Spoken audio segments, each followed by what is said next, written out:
Hello दोस्तों, कैसे हैं आप लोग। आशा करते हैं कि आप लोग अच्छे होंगे। आज हम लोग फिर से लेकर के आ चुके हैं क्लास 10 के एनसीईआरटी मैथमेटिक्स के एक नए सेशन को लेकर के, जिसमें हम लोग पढ़ने वाले हैं इसके पहले चैप्टर रियल नंबर यानी वास्तविक संख्या के पहले एक्सरसाइज 1.1 को। तो चलिए देर न करते हुए हम इस सेशन को स्टार्ट करते हैं। अगर इस वीडियो को आप पहली बार देख रहे हैं तो वीडियो को लाइक करें, अपने दोस्तों के साथ शेयर करें। एल्गोरिथम का प्रयोग करके एचसीएफ और एलसीएम ज्ञात करना है। तो चलिए हम देखते हैं कि वो कौन सी संख्या है दी हुई है जिसका प्रयोग करके हम एचसीएफ और एलसीएम निकालेंगे। तो यहाँ आ जाइए बोर्ड पे, देखते हैं। यहाँ दे रखा है 135 और 225 का एचसीएफ निकालना है। किस विधि से? तो यूक्लिड विभाजन एल्गोरिथम के विधि से। तो यहाँ देखिए, यूक्लिड विभाजन एल्गोरिथम की विधि से निकालने से पहले हम लोग जान लेते हैं कि यूक्लिड विभाजन एल्गोरिथम है क्या। तो देखिए दोस्तों, यूक्लिड साहब ने महत्तम यानी एचसीएफ निकालने के लिए एक नियम दिया। वही नियम क्या कहलाता है? यूक्लिड विभाजन एल्गोरिथम। इसको हम कह सकते हैं कि ए बराबर बी क्यू प्लस आर दिया है, जहां पर क्या है, जहां पर जो है ए का मान, ए जो है भाज्य है, बी क्या है, भाजक है, क्यू भागफल है, और आर क्या है, शेषफल है। तो ए बराबर बी क्यू प्लस आर क्या हो जाता है? हमारा यूक्लिड विभाजन एल्गोरिथम। तो चलिए हम देखते हैं कि 135 और 225 का हम 135 और 225 का एचसीएफ कैसे निकालते हैं। तो देखिए, सबसे पहले बचपन में जब हमने सीखा था एचसीएफ निकालना, तो वो भाग विधि से सीखा था। किस तरह बनाए थे? बचपन में हम इस तरह से 135 और 225 का मौसम निकालना सीख रहे थे। तो 135 और 225 का मौसम निकाल रहे थे। इसमें क्या करते थे? इससे इसमें भाग देते थे कि कितना बार में कट जाएगा, कितना बार लगेगा। जैसे यहाँ पे 2 मरतबे में तो ज्यादा हो जाता है, तो एक बार में हो गया 135। फिर इससे इसको घटाएंगे, 5 से 5 गया तो क्या बचा? 0। 2 से 9, 2 से 3 नहीं घटेगा, इससे पे चलेंगे 12, 12 में से 3 गया तो कितना बच गया? 9। अब इससे पे चले तो एक बचा, एक एक क्या होगा? कैंसिल हो जाएगा, 0 बच जाएगा। अब 90 से हम 135 में भाग करते हैं। 90 से किस में देंगे? 135 में। तो 135 यहाँ उतारना है। अब 90 से भाग देंगे तो 90 दूना 180 हो जाता है, तो 2 बार में ज्यादा हो जाता है तो कम देना है, एक बार लगाएंगे। 90 एकम 90 हो गया।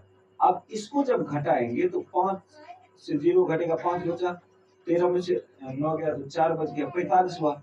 अब 45 से क्या करेंगे? 90 में देंगे तो 90 को यहाँ उतार लेते हैं, 45 दूना 90 हो गया। हम बचपन में इसी तरह से क्या करते थे? महत्तम निकाल लेते थे, यानी एचसीएफ निकालते थे। लेकिन अब इसी चीज को जो है हमारे यूक्लिड साहब जो है उन्होंने कहा कि ए बराबर क्या होता है? बी क्यू प्लस आर होता है। अब बी क्यू प्लस आर क्या है? तो दोस्तों, ए जो है हमारा भाज्य है, बी हमारा भाजक है, क्यू भागफल है, और आर क्या है? शेषफल है। यानी उन्हीं चीज को यहाँ जब हम मतलब भाग विधि से एचसीएफ निकाल रहे थे, तो यहाँ भाग का खंडन, यहाँ एक भाग बना, दूसरे स्टेप में दूसरा भाग बनता है, तीसरे स्टेप में तीसरा भाग बनता है। तो इसी को जब हम भाज्य बराबर भाजक पूरा भागफल के रूप में लिख देंगे, तो यही मेरा क्या कहलाएगा? तो वो कहलाएगा यूक्लिड विभाजन एल्गोरिथम। तो इसको हम इस तरह से बनाएंगे। यहाँ पहले लिख देते हैं, मान लेते हैं पहली संख्या को a बराबर 225 से, बड़ी संख्या माननी है a बराबर, और b बराबर क्या है? 135 से। प्रथम चरण में है, इसलिए हम इस तरह से लिख दिए। अब यहाँ लगाएंगे यूक्लिड विभाजन एल्गोरिथम। क्या लगाते हैं? यूक्लिड विभाजन एल्गोरिथम। यूक्लिड विभाजन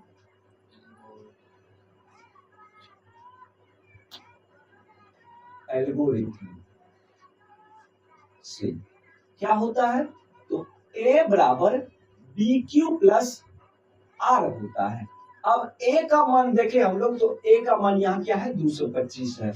तो हर बार बीच वाला के बराबर देना है, क्योंकि भाज्य क्या होता है मेरा, भाज्य जो होता है वो बीच वाला होता है, जिससे भाग देते हैं उसको भाजक कहते हैं। तो ये इस साइड का हो जाएगा भाजक, और ये क्या हो गया, जितना बार में कटता है, जैसे जितना मर्तबे लगाते हैं वो मेरा भागफल हो जाता है, और जो शेष बचता है उसको हम रिमाइंडर यानी आर कहते हैं। तो यहाँ ए बराबर है 225। फर्स्ट स्टेप में देखें तो ए बराबर है 225, तो 225 बराबर हो जाएगा 135 गुना 1 प्लस 90 की।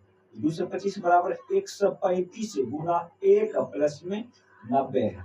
अब इसको तब तक लिखना है जब तक कि आर का मान क्या हो जाए, 0 नहीं हो जाए। यहाँ आर का मान क्या है 90 है, तो लिख देंगे चूंकि आर बराबर 90 है। अब पुनः उसी स्टेप को दोहराते हैं। अब यहाँ हो जाएगा 135, क्या हो जाएगा 135, तो 135 बराबर होगा 90 गुना 1। तो यहाँ लिखते हैं 135 बराबर 90 गुना 1 प्लस शेषफल क्या निकल के आ गया, तो 45 निकल के आ गया। अब चूंकि यहाँ शेषफल 45 निकल के आ गया है, इसीलिए हम लिखेंगे चूंकि आर बराबर 45। अब देखिए शेषफल निकल के आया है, तो फिर भाग लगाना पड़ेगा। अब इस 90 को हम यहाँ उतार दिए, फिर भाग लगाए, तो 45 गुना क्या हो गया 90 हो गया। तो यहाँ 90 बराबर हो जाएगा 45 गुना 2। अब यहाँ शेषफल क्या निकला है 0 निकल के आ चुका है, इसीलिए लिखेंगे इसी चूंकि आर बराबर 0 है, चूंकि आर बराबर क्या है 0 निकल के आ चुका है, अतः HCF of 225 135 equals to 45। इसका जो HCF निकला है 225 और 135 का, वो 45 निकल के आ चुका है। इसके पहले भाग को हम हल कर लिए। अब चलिए इसके दूसरे भाग में देखते हैं कि दूसरा भाग क्या कह रहा है। दूसरा भाग कह रहा है कि 196 और 38,220 का यूक्लिड विभाजन एल्गोरिथम का प्रयोग करके एचसीएफ निकालिए। तो यहाँ पे हम लोग लिख लिए हैं 196 और 38,220। इसको भी ठीक इसी तरह से पहले भाग विधि से बनाएंगे, अब फिर उसको स्टेप बाय स्टेप लिखेंगे। देखिए दोस्तों, अगर हम चाहें तो इसको बिना बनाए इस तरह से लिख सकते हैं, लेकिन बात यह हो जाएगी कि आप लोगों के समझ में नहीं आएगा कि सर कैसे लिख रहे हैं, इसीलिए आप लोगों को ज्यादा समझ में आए इस वजह से हम यहाँ क्या करते हैं लिखते हैं। तो ठीक उसी प्रकार से हम 196 और 38,220 का पहले भाग विधि से एचसीएफ निकालते हैं।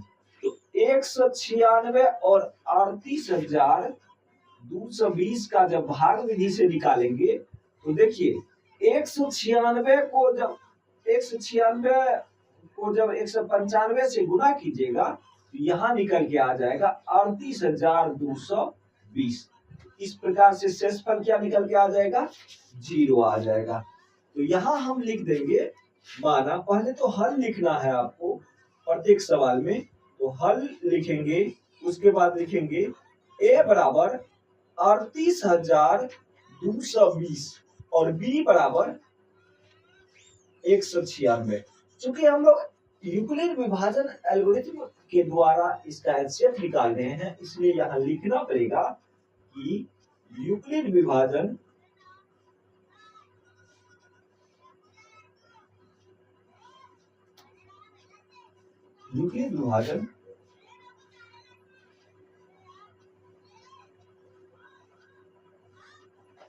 एल्गोरिथम से क्या होता है, a बराबर BQ प्लस R होता है। a बराबर क्या होता है BQ प्लस R। अब a का मान है 38,220 और क्या है b का मान है 196। अब यहाँ कितना बार में कटा है 195 बार में कटा है, तो q का मान हो गया 195, b का मान ये है और a का a ये 195 गुना 196 सॉरी 196 गुना 195 प्लस शेष पर कितना निकल के आ गया 0 निकल गया आ गया। तो यहाँ लिख देंगे चूंकि r बराबर 0 है, अतः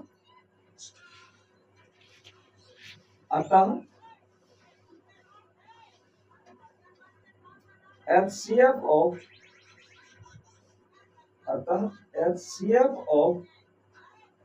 196 and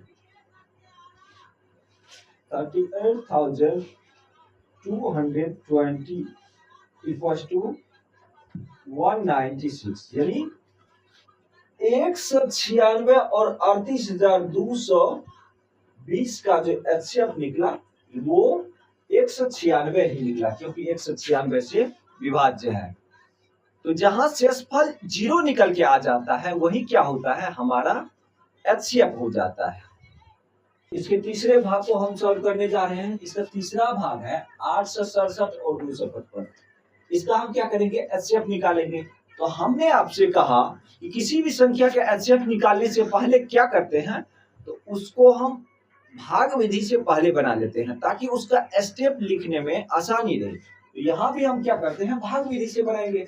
अब 3 बार 255 से हम 867 में जब भाग लेंगे तो क्या करते हैं, तीन बार में ये लगेगा। तो 5 तिया 15 हो गया, 5 तिया 15 1 16 हो गया, 2 तिया 6 1 7 हो गया। अब 7 में से 5 गया तो 2, यहाँ 0 हो गया। 8 में से 7 गया 1, 1 से 2 हो गया। अब 1 से 2 से हम 255 में देंगे तो 2 बार में जाएगा। 1 से 2 2 से 4 हो गया, घटाएंगे तो 51 हो गया। 51 से हम क्या बार में देंगे, 1 से 2 में देंगे तो 51 दूना 102 हो गया। यहाँ से फल कितना निकल के आ गया, 0। अब इसी चीज को हम क्या करेंगे, यूक्लिड विभाजन एल्गोरिथम में लिखेंगे। इस यूक्लिड विभाजन एल्गोरिथम में क्या लिखते हैं कि भाज्य बराबर भाजक गुना भागफल प्लस शेष होता है। तो a बराबर बी क्यू प्लस आर होगा। यहाँ देखिए 1 2 3 स्टेप में बना है तो 3 बार लिखना पड़ेगा। तो सबसे पहले हम क्या करते हैं, यहाँ लिखते हैं हल में लिखेंगे a बराबर हम बड़ी संख्या को लेते हैं 867 और b बराबर छोटी संख्या को लेते हैं 255। अब कहोगे कि सर आप a बराबर हर बार बड़ी संख्या को लेते हैं, b बराबर छोटी संख्या को लेते हैं, ऐसा क्यों करते हैं? तो देखिए जब भाजक जो है ना भाग से छोटा रहेगा तब भाग लग सकता है, जब भाजक ही भाग से बड़ा रहेगा तो भाग नहीं लगेगा। तो यहाँ पे हम भाज को बड़ा रखते हैं, इसलिए भाज यहाँ पे a है। तो a का मान जो है बड़ी संख्याएं होती है और b का छोटी संख्या है। यहाँ हमने मान लिया है कि इस तरह से है। अब देखिए यूक्लिड विभाजन एल्गोरिथम।